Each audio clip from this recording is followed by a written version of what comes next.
Hi everyone, welcome to my channel. My name is Unnati and today I'm going to talk about a learner from an early childhood setting and explore how a health condition can impact their development, learning and overall well-being.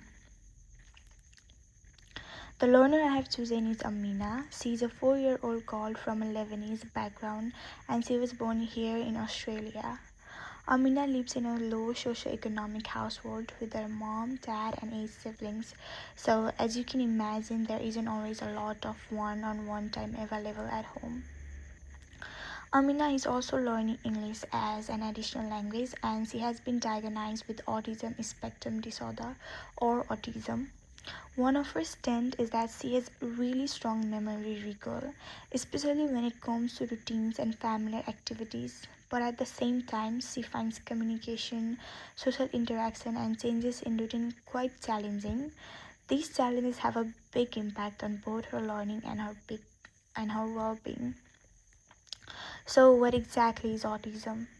Autism is a neurodevelopmental condition that affects how a person communicates, behaves, and interacts with others. It usually appears in children and it looks different for every individual. In Australia, around 1.1% of the population is autistic, and globally, it affects about 1 in 100 people. Even though awareness is increasing, there are still a lot of misunderstanding about autism, which can affect how well children like Amina are supported. Now, if we look at Amina's development, autism affects several key areas. Starting with cognitive development, Piaget explains that children around Amina's age are in the pre-operational stage. This is when they start developing language, imagination, and symbolic thinking. However, because Amina has communication difficulties and prefers routine, she may find it harder to engage in imaginative play or flexible thinking.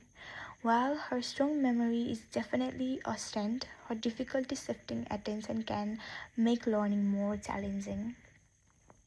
Looking at her social and emotional development, Erokson's stage of initiative versus guilt is really important here.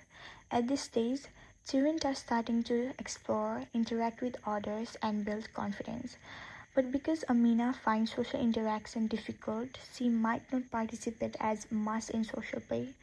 Over time, this could impact her confidence and make her feel unsure about engaging with others. Bronfenbrenner's psychological system theory also helps us understand Amina's situation. This theory looks at how different environment influence a child's development. For example, in Amina's immediate environment, her family and early learning settings, there are some challenges. Having many siblings may mean less individual attention at home, and being an EALD learner can make communication at school more difficult.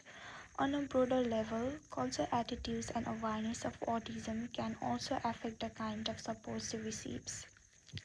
Maslow's hierarchy of needs gives us another way to understand her well-being. If Amina struggles to feel a sense of belonging or connection because of communication barriers, this can impact her self-esteem and emotional development. Feeling safe, supported, and included is really important at this age. So, why is it important for educators to understand autism? Well, without this understanding, behaviors like repetition, withdrawal, or difficulty following instruction might be misunderstood as misbehavior.